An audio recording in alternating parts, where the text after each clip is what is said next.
This video has been edited to shorten watch time by removing sidebars, evidence handling, and long pauses. Witness testimony remains intact, with minor cuts to hesitation words and stutters.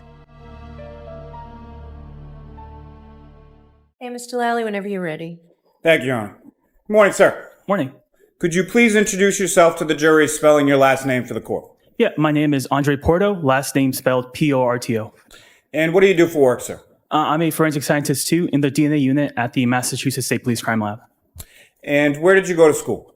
I received my undergraduate Bachelor of Science in Microbiology from the University of Massachusetts in Amherst, and then I received a Master of Science in Biomedical Forensic Sciences at the Boston University School of Medicine. Following your education, where did you go to work? I started at the Massachusetts State Police Crime Lab in the DNA unit. How long have you worked at the state lab, sir? Since September 2019. Now, when you joined the lab, what was your position and title that you were initially hired for? I was hired as a Forensic Scientist 1. Now, can you please explain to the jury your duties and responsibilities as a Forensic Scientist 1? Sure. So a Forensic Scientist 1 is a trainee position where we're hired and we undergo an extensive training program where we undergo the analysis process in training casework samples, where we learn how to do the lab work and analyze profiles. And at the end of this training, I took a competency test to make sure that I was able to accurately conduct the DNA analysis process. And once I passed that, I was then put on to do casework. And a year after completing both my competency tests and a year after my hire date, I was then promoted to a Forensic Scientist 2. And so you're currently a Forensic Scientist 2, is that correct? Correct. And what is the difference between a Forensic Scientist 1 and a Forensic Scientist 2? So a Forensic Scientist 2 is just the automatic promotion that you get after a year of hire and passing the initial competency test. And we're able to do the DNA process in casework samples. Now, sir, what type of analysis do you currently do at the Massachusetts State Police Crime Laboratory? I can do the DNA analysis process in casework and known samples. That includes the lab work as well as analyzing the DNA profiles that are generated from the work. Now, first, just in general terms, but specifically with reference to DNA analysis, can you explain to the jury how is that analysis performed? Sure. So there's 4 steps in the analysis process. The first step is extraction, where we apply heat and chemicals to the samples to break open the cells and release that DNA to be available for use. Step 2 is called quantitation, where we take a small sample of that extracted DNA to estimate, and we use chemicals and run it through an instrument to estimate how much DNA we extracted. And then we proceed to step 3, which is called amplification. And that's basically, think of it as a molecular photocopier, where we target specific areas of the DNA to make millions of copies of it. And then we run it through, go to detection, where we run it through an instrument, and we generate the DNA profile as an electronic file on a computer. Now, is the state lab where you work accredited? Yes, it is. And by whom? We are accredited by an organization called ANAB, which stands for ANSI, National Accreditation Board, and ANSI stands for American National Standards Institute. I need you to slow down, please. Sorry. Please. Sorry. Now, Mr. Porto, are there steps taken in your lab during that process that you were just explaining to prevent against contamination? Yes, there are. And can you explain what those are? Sure. So there are various steps. One step to prevent contamination between analysts would be to bleach and wipe down the workstations before use and after. Another way to prevent DNA transfer from analysts to the samples is to wear personal protective equipment, such as lab coats, gloves, masks, hairnets, and beard guards. And a way to prevent transfer from sample to sample would be to frequently change gloves, as well as only have one sample open at a time. Now, with your work at the lab, is there a review process that your work undergoes? Yes, there is. And can you describe that process to the jury? Sure. So once I complete my work, the file undergoes 2 types of reviews. The first is a technical review, where another qualified analyst will take the file and they'll do their own independent assessment and make sure that they come up with the conclusions and that they agree with the conclusions that I reached. And they'll also make sure that all the protocols were followed and every decision is scientifically sound. Once that review is completed, it undergoes an administrative review, where another qualified analyst will then look through the file and they look for clerical errors, such as typos or missing page numbers or missing case numbers. Once those 2 reviews are completed, the results can then be reported out. Now, as a part of that accreditation process that you were speaking about a few moments ago, do you undergo anything called proficiency testing? Yes, I do. And can you explain to the jury what that proficiency testing process consists of? Yeah, so a proficiency test is a test that's administered twice a year by an external vendor. And the results of this test are not known to the analyst at the time. And we basically treat it like it's a real case where it undergoes the analysis process as if it were a real case. And this test is used to show that the analyst is demonstrates ongoing competency in the DNA analysis process. And successful completion of the test is required to maintain qualification as an analyst. And what areas do you specifically undergo proficiency testing in? DNA analysis. And have you successfully completed each of those proficiency tests that you've taken? Yes. Now, Mr. Porto, could you explain to the jury what exactly is DNA? Yeah, so DNA stands for deoxyribonucleic acid, and it's basically the building block that makes us who we are. We each have 2 copies of our DNA, one that we inherit from mom and one that we inherit from dad.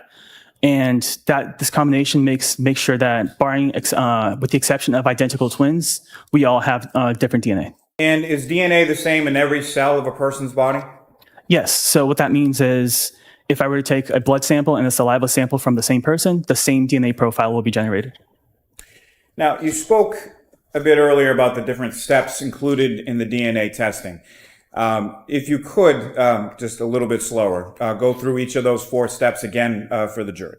Sure. So like I said, it's a 4-step process. So extraction, quantitation, amplification, and detection. So extraction, we use chemicals and heat to burst open the cells to make that DNA available for use. Quantitation, step 2, we take a small sample of that extracted DNA. We use a different set of chemicals and an instrument to estimate how much DNA is available for use. Amplification is the 3rd step, which I mentioned is the basically molecular photocopier, where it makes millions of copies of specific areas of the DNA. And then the 4th and last step is detection, where we run those amplified copies through an instrument, and we generate the DNA profile as an electronic file on the computer. Now, Mr. Porto, what is STR? So STR stands for short tandem repeats, and they're the locations that we're making the millions of copies of. In your work at the lab, do you have something that's referred to as a known item? Yes. And can you explain to the jury what a known item is? Sure. So a known item is an item that's taken directly from a person to be used as a reference sample, so we know what the source of that profile is. And conversely, what is a questioned item?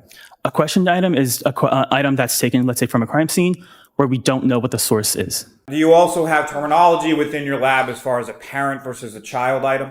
Yes, we do. Can you explain how those labels are and how they reference to what you do in your work? Sure. So a parent item is, for example, the original item, and the child is a sample of that item. So for example, this box of tissues would be the parent item, and if you were to swab the outside, the swab would be the child item. So the box of tissues would receive, let's say, an item of 1-1. The swabbing of the outside would receive an item of 1-1.1. Now, what are positive and negative controls? Yeah, so a positive control is a control that has it's a known sample with a known DNA profile that we use in every step of the DNA analysis process to make sure that each step and instrument worked as expected and properly. And then a negative control is a sample that has no DNA in it. It only receives the chemicals that we use. And that's to ensure that the chemicals that we're using don't have any DNA inherent to them. Now, when you as an analyst or a forensic scientist too are assigned work within the DNA unit, where do you retrieve that evidence from? Yeah, so I retrieve it from a locked cold room that's only accessible via keycard. Now, why are items kept in cold storage? Yeah, the cold storage helps preserve the DNA for long-term storage. And as far as the heat versus the cold, why is it that it's specifically kept, or why does the coldness of the storage room help preserve the item? The cold can help prevent, let's say, growth of bacteria and mold that can degrade DNA. And what does heat do conversely in reference to an item of forensic value? Heat can help degrade DNA and also promotes bacterial and mold growth that can further degrade that DNA. Now, when you receive an item from the cold storage, how is that item typically packaged when you retrieve it from there? Sure. So the item comes in these plastic, clear, transparent plastic sealed containers that has a label with a case number on it. And inside of that, each sample is within a small plastic tube that has a label with a case number and item number. Now, at some point, were you assigned to perform some work on a lab case number 22-02184 pertaining to this defendant, Karen Reed? Yes, I did. And what type of work in general terms were you assigned to do in this case? I was assigned to do the DNA analysis process. And that was on several items, is that correct? Correct. And could you explain to the jury the process that you used to analyze evidence in this case? Sure. So the case underwent the 4 steps that I explained before. So extraction, quantitation, amplification, and detection. And there was a known standard that was done in this case, specifically in item number 8-1.1.1, is that correct? Correct. And did another analyst test and report the results from the known blood standard from that item 8-1.1.1? Correct. And how is that done? Yeah, so that undergoes the same process that I explained. It'll go through the 4 steps: extraction, quantitation, amplification, detection. And then the analysts that did the interpretation and reported that out, the known standard out, they went through the profile to make sure that it's one from one person or single source. And once that went through the review process that I explained, so technical and administrative review, and once that was all completed, the standard was available to be used for comparisons. And to whom was that known standard identified as belonging to? John O'Keefe. Now, you used the word in there as far as a single source. Can you explain to the jury what your understanding of that term is based on your training and experience? Sure. So a single source is just a DNA profile that has one contributor to it. So only one person contributed DNA to that profile. What exactly is a DNA profile? Yeah, so a DNA profile is basically the combination of all of the locations that we amplified during the 3rd step of the process. And it's basically, you can think of it as like a chart, like an EKG, where it has peaks and valleys, and each peak has a specific number, and the DNA profile is just a combination of all those numbers put together. Now, can you explain to the jury in general terms, to start with, the process of comparison between a known standard and a questioned or unknown standard? Sure. First, I did the analysis on the question items. I did the 4 steps. I analyzed the profiles that were generated. I then interpreted, make sure that I could determine the number of contributors. And once that was completed, I then used the standard that was available to and compared them to all the profiles that were suitable for comparison. Now, sir, starting with item 3-1.1, what was that a sample from? That was a sample from taillight passenger. And from a specific vehicle, is that correct? Correct. And what, if any, information were you given as to that vehicle that the swab from the taillight was from? Do you mean a license plate? Yes. Could I refer to my notes? Yes. Thank you. Your Honor, with the court's permission, this is a little detail as far as the testimony goes. I don't have a problem. Does the defense object? I do not object. Okay, thank you. Thank you, Your Honor. So the license plate was 3G6684. Right, I'm sorry, 3GC684. Now, with reference to the swab from the taillight, were you able to generate a DNA profile from that item? I was.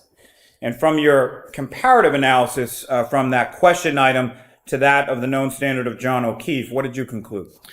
So the DNA profile was interpreted as a mixture of 3 contributors, including male DNA. And the DNA profile from this item is at least, I'll just restart. So the DNA profile was interpreted as a mixture of 3 contributors, including male DNA. And the DNA profile from this item is at least 510 non-alien times more likely if it originated from John O'Keefe and 2 unknown individuals than if it originated from 3 unknown, unrelated individuals. This provides support for an inclusion. Now, sir, what does that mean? So an inclusion is basically when I look at the question DNA profile that was generated and I compare it to the known DNA profile. And if the characteristics of the known profile are consistent with the characteristics observed in the question DNA profile, that's an inclusion. Now, as far as that number, 510 non-alien, how many zeros in that number? So a non-alien is a 1 followed by 30 zeros. Now, that profile, in addition to Mr. O'Keefe's profile, also had 2 unknown contributors, correct? Correct.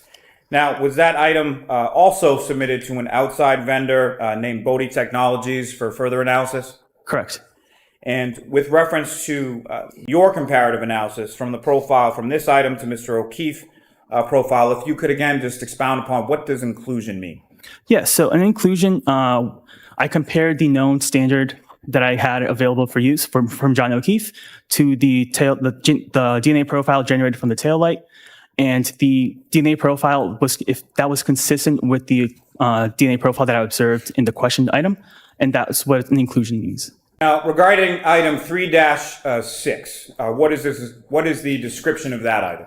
Yeah, so 3-6 is a root end of hair from exterior passenger side rear panel. And is that the same vehicle as far as the taillight sample? Correct.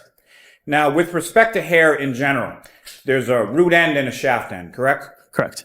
And what limitations does your lab have with regard to DNA testing of hair?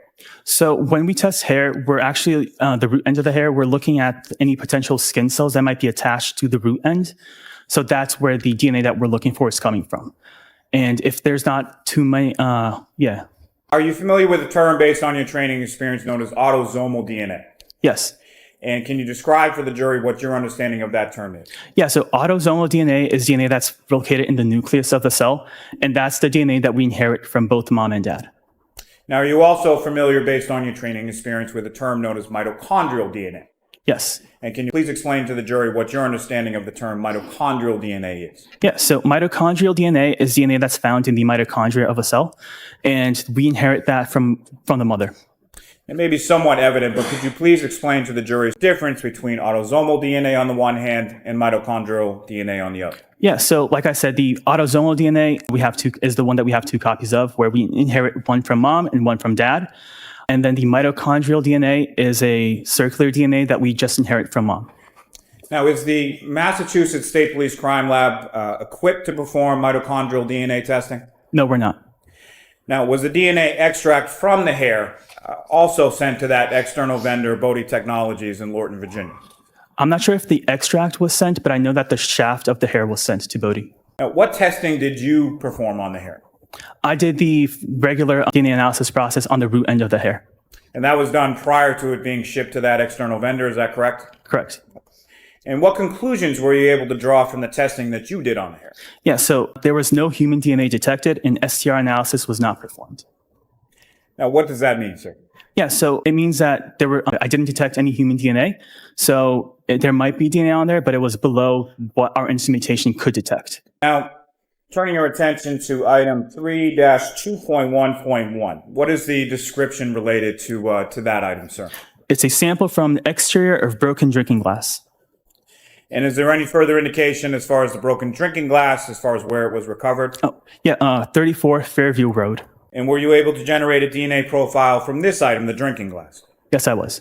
And from your comparative analysis from this question item to that of the known standard of John O'Keefe, what did you conclude? Yeah, so the DNA profile was interpreted as a mixture of 3 contributors, including male DNA. The DNA profile from this item is at least 530 non-alien times more likely if it originated from John O'Keefe and 2 unknown individuals than if it originated from 3 unknown, unrelated individuals. This supports an inclusion. This is the last time I'll ask you this, but just if you could reiterate to the jury, what does an inclusion mean? Yep, so an inclusion is when I compared the known standard to the question item, and if the profile in the known standard is consistent with the profile in the question profile, that's an inclusion. And that number again, as far as 530 non-alien, how many zeros again in that number? That's a 1 followed by 30 zeros. Now, sir, if I could turn your attention to another item, 7-1.2.1, what is the description related to that item? Sample from stain A on upper right leg of jeans. And is there any further indication as to whom those genes belong to? John O'Keefe. Now, were you also able to generate a DNA profile from this item, the stain A on the upper right leg of Mr. O'Keefe's jeans? Yes, I was. And from your comparative analysis from the question item to that of the known standard of John O'Keefe, what did you conclude with reference to that item? The DNA profile was interpreted as a mixture of 3 contributors, including male DNA. Contributor 1 is suitable for comparison, and due to limited information, contributors 2 and 3 are not suitable for comparison. The DNA profile from this item is at least 570 non-alien times more likely if it originated from John O'Keefe and 2 unknown individuals than if it originated from 3 unknown, unrelated individuals. This provides support for an inclusion. Thank you, sir. Now, turning your attention to item 7-1.3.1, what is the description related to that item? Sample from stain B on upper right leg of jeans. And same genes as the previous item? Yes. Now, were you able to generate a DNA profile from this item, stain B, on the upper right leg of the genes of Mr. O'Keefe? Yes, I was. And from your comparative analysis from this questioned item to that of the known standard of John O'Keefe, what did you conclude?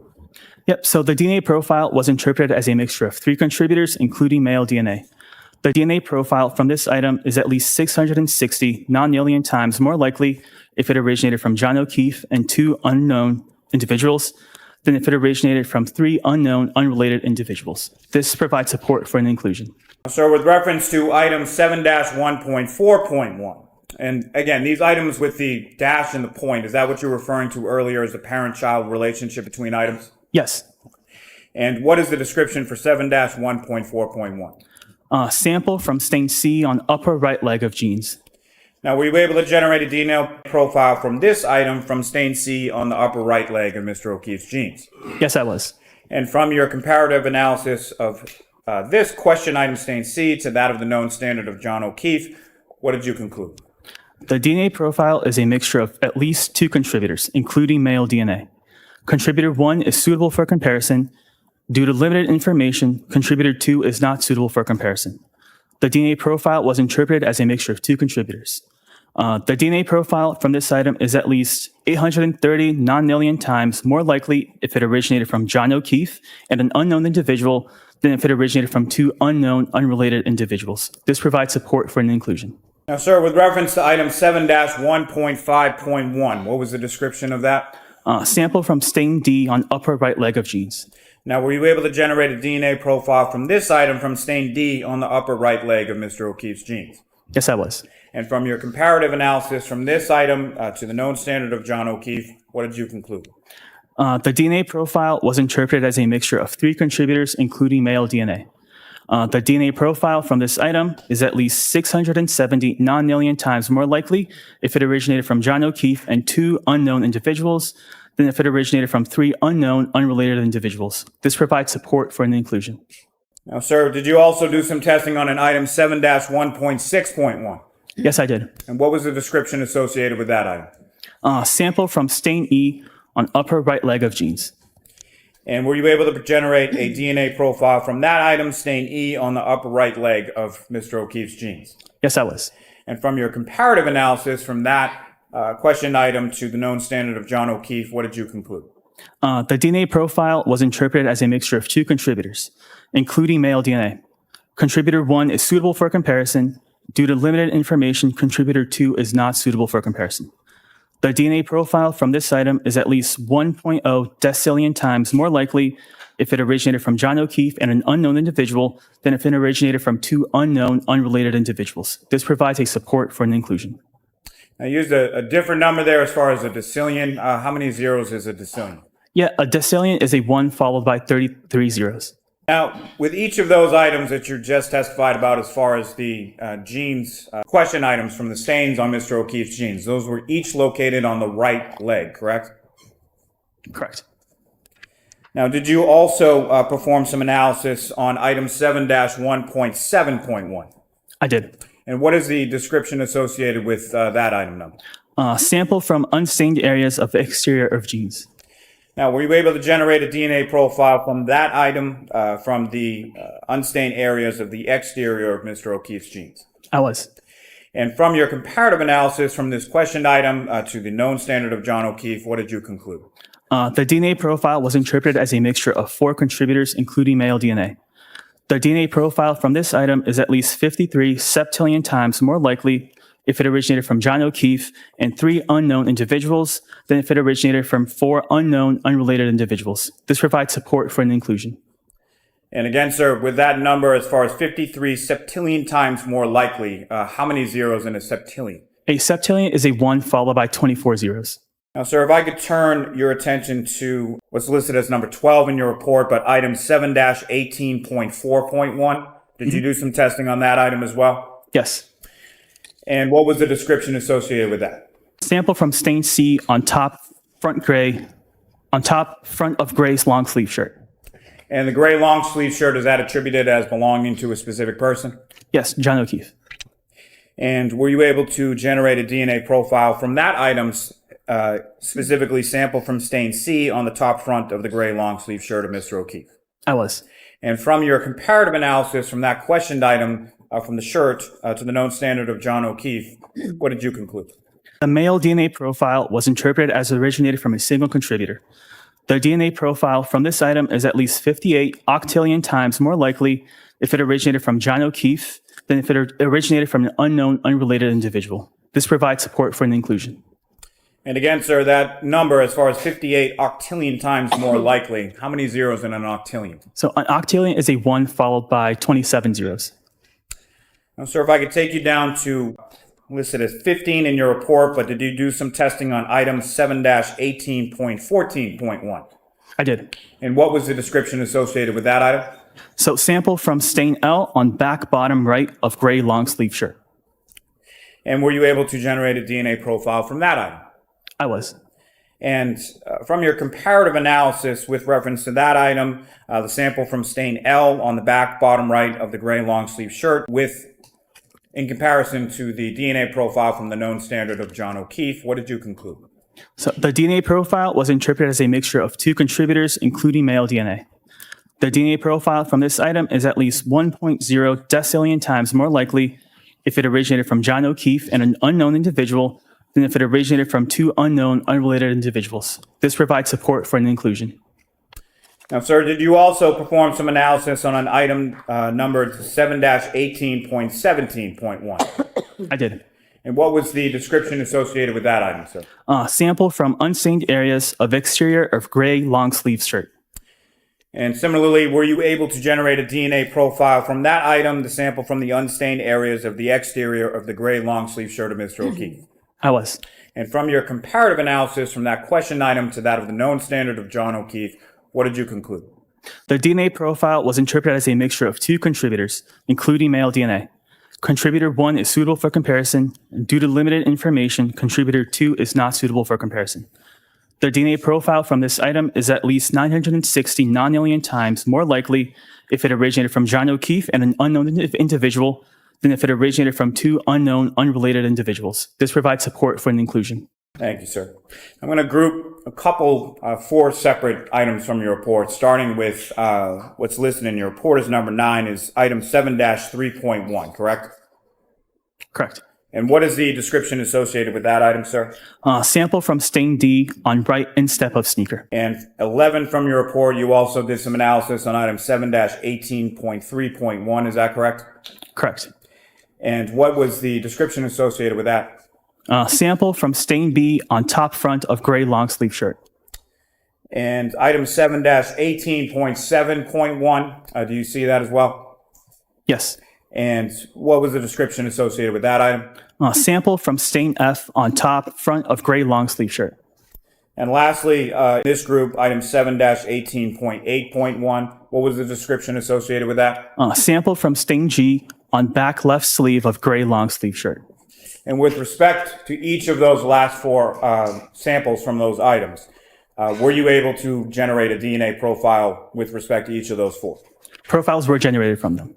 What did you conclude based on the generation of those profiles with those 4 items? Yeah, so the profiles that were generated were not suitable for comparison. And if you could explain briefly to the jury, when you say not suitable for comparison, what do you mean by that?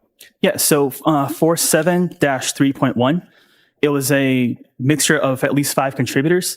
And at the DNA unit, we validated, basically we tested and make sure that our protocols were we can only interpret mixtures of up to 4 contributors. So I determined that there were 5 contributors, so that makes it too complex for us to do comparisons to it. So it's not suitable for comparison for that reason. And the other 3 items, due to the quality of the profile, they were not suitable for comparison. And basically what that means is that there were such low amounts of DNA that was in the sample that there was a lack of information from the profiles themselves, so they weren't really suitable for comparisons. And just to be clear, the item that you're referring to with the 5 possible contributors, that's a shoot, correct? Correct. Now, if I could turn your attention in your report to what you have listed as number 10, there are a number of different items listed there, correct? Correct. And starting with item 7-17.2.1, what is the description associated with that? Sample from stain A on top front left of orange t-shirt. And 7-17.3, what is the description associated with that? Sample from stain B on top of front left of orange t-shirt. And item 7-17.4.1, what is the description associated with that? Sample from stain C on top front left of orange t-shirt. And item 7-17.5.1, what is the description associated with that item number? Sample from stain D on front bottom right of orange t-shirt. And item 7-17.6.1, what is the description associated with that? Sample from stain E on back left shoulder of orange t-shirt. And so each of those respectively were samples taken from stains on the orange t-shirt of Mr. O'Keefe, correct? Correct. Now turning your attention to item 7-18.2.1, what is the description associated with that? Sample from stain A on right sleeve of gray long sleeve shirt.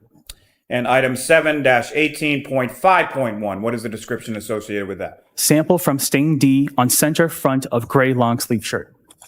And item 7-18.6.1, what is the description associated with that? Sample from stain E on center front of gray long sleeve shirt. And item 7-18.9.1, did you generate a profile from that item as well? Yes. And what is the description associated with that? Sample from stain H1 on back left of gray long sleeve shirt. And item 7-18.10.1, what is the description associated with that? Sample from stain H2 on back left of gray long sleeve shirt.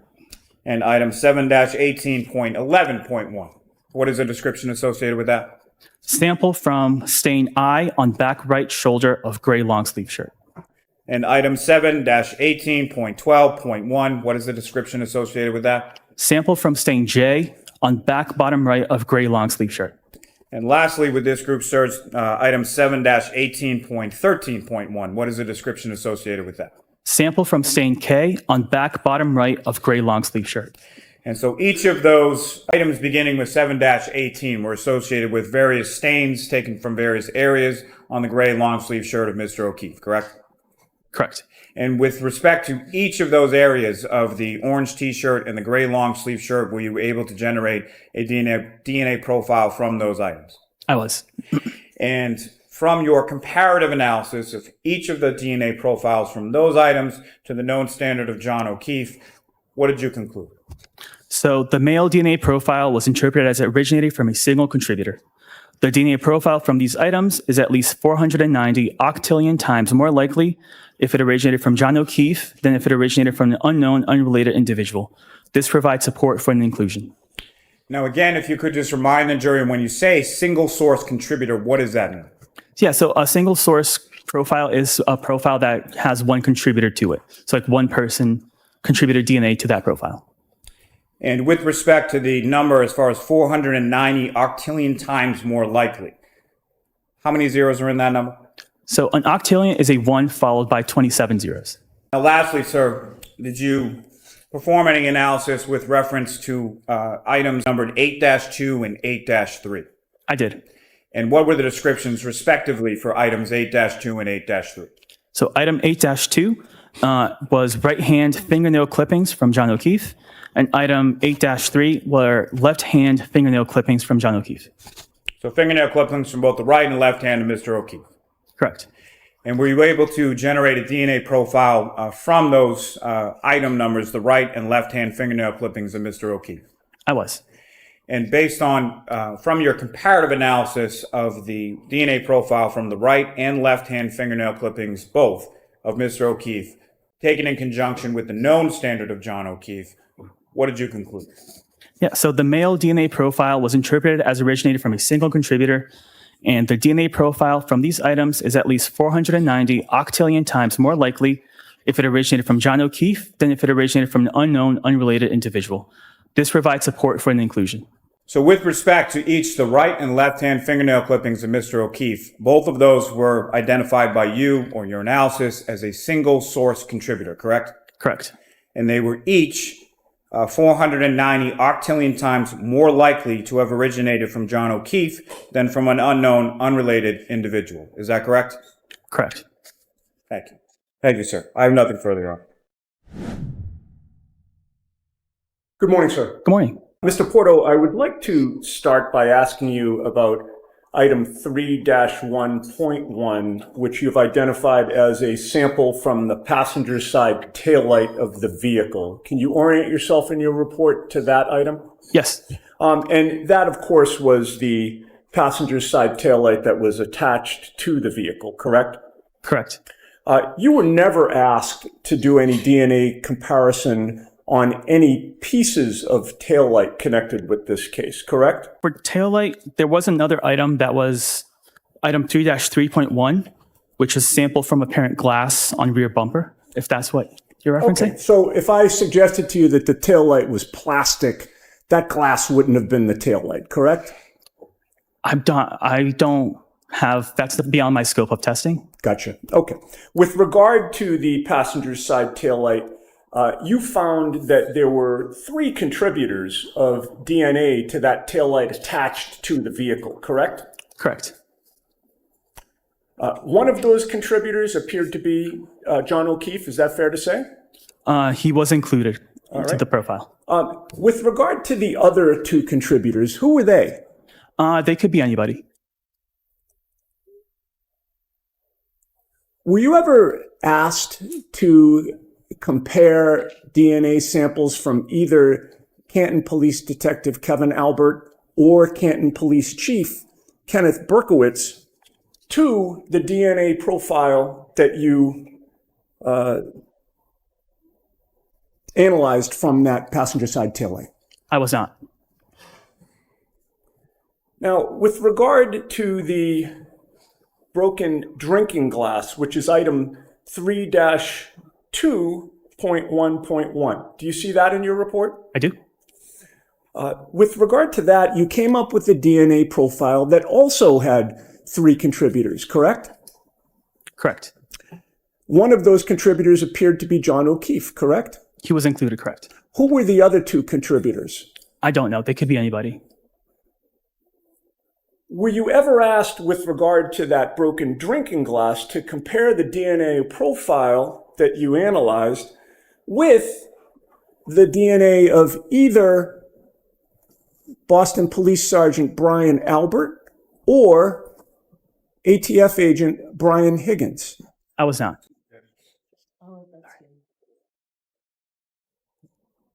Now, with regard to 7.1.2.1, or maybe it's 7-1.2.1, that's the stain A from the upper right leg of the jeans? Correct. All right. And you were aware, you were told that those were the jeans that John O'Keefe was wearing on the morning in question when he was found? Based on the sample description, that's what it seems. All right. And it turned out that his DNA was on his own jeans, correct? He was included in the profile. All right. And that was unsurprising to you, correct? And with regard to that item, you found that there were 3 contributors of DNA, correct? Correct. With John O'Keefe being one of them. He was included in the profile, yes. And who were the other 2? I don't know. They could be anybody. Let's move on to stain B, also from the upper right leg of the jeans. That is 7-1.3.1. You see that in your report? I do. When you found a DNA profile, how many contributors of DNA were there? 3 contributors. All right. And again, this was John O'Keefe's jeans, correct? Based on the description, yes. So he was one of the 3 contributors.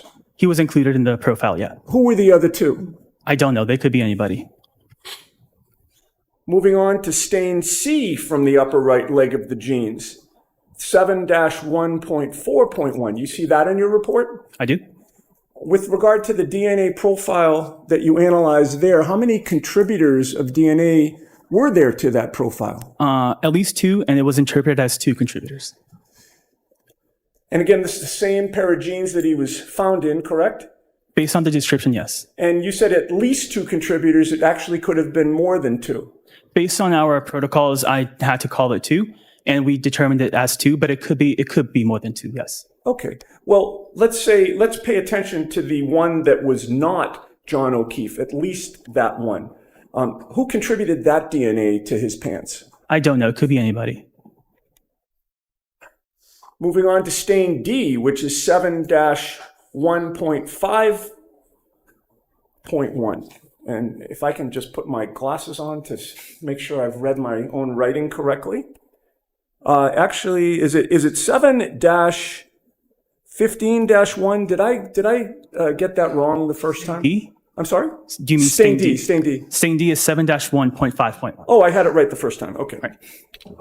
With regard to that stain, you also got a DNA profile. And how many contributors were there to that DNA profile? I interpret it as 3 contributors. And again, this John O'Keefe's genes, correct?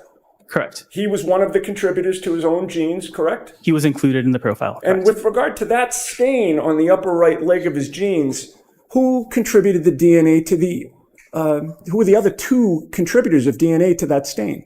I don't know. They could be anybody. And then finally, with regard to that upper right leg of the genes, there was also a stain E, correct? Correct. How many contributors did you find to that DNA profile? 2 contributors. One of which was John O'Keefe to his own genes, correct? He was included, yes. And who was the other contributor to that stain on the genes? It could be anybody. I don't know. And by the way, just for the record, that was 7.1.6.1? 7-1.6. 7-1.6.1. Thank you, sir. Okay, now, with regard to the unstained area of the exterior of the genes, do you see item 7-1.7.1? Yes. You found a DNA profile with regard to that unstained area as well, correct? Correct. How many contributors of DNA were there to that unstained area of the genes? I interpret it as 4 contributors. And John O'Keefe was one of those, correct? He was included in the profile. His own genes. Based on the description, yes. Who were the other 3 contributors to that DNA profile? I don't know. It could be anybody. And before we move on to the sneaker, I just wanted to ask you a question about the passenger side taillight that I neglected to ask you. That was the one where there were 3 contributors, correct? And again, I'm going back to 3-1.1. Correct. Sorry to skip around, sir. I'm not trying to make this any more confusing than it is. With regard to the passenger side taillight and that DNA profile, are you able to determine when that DNA was deposited on the passenger side taillight that was attached to the vehicle? No, I'm not. Are you able to testify with any certainty that it was deposited there, say, on January 28th or 29th of 2022? No, I can't. So consistent with your analysis of it, are you able to say whether it occurred prior to January 28th of 2022? No, I can't. Were you aware that that vehicle was John O'Keefe's girlfriend's vehicle? I was not. Were you provided any information about just how often he had been in and around that vehicle prior to January 28th of 2022? So moving on to 7-3.1, which was the right instep of the sneaker, correct? You see that in your report? Yep. With regard to that particular stain, you noted how many contributors of DNA? Yeah, it was interpreted as at least 5 contributors. And when you have interpreted as at least 5 contributors, what does that do to your ability to find out who contributed that DNA? So based on our protocols, we're not able to do any comparisons to any mixtures that are 5 or more contributors. So it's not suitable for comparisons. Okay, which means that with regard to the sneaker, at least, you couldn't even say whether John O'Keefe's DNA was on it, correct? Correct. And with regard to all 5, do you have any idea who contributed the DNA to that sneaker? No, I don't. Moving on to what is labeled as stain L, which is 7-18.14.1, I believe. Do you see that in your report? I do.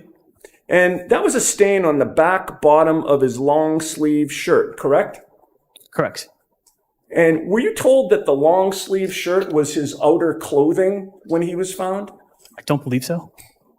How many contributors to that stain on the back bottom of his long sleeve shirt did you find in that DNA profile? I interpret it as 2 contributors. And did you make any match with regard to either of those contributors or both? I did comparisons, and John O'Keefe was included as one of the contributors. Okay, so John O'Keefe was a contributor of DNA to his own long sleeve shirt, correct? Based on the descriptions, correct. All right, and whose other DNA was on that shirt? I don't know. And then finally, with regard to 7-18.17.1, that was an unstained area of the exterior of that shirt, correct? That same long sleeve shirt. Correct.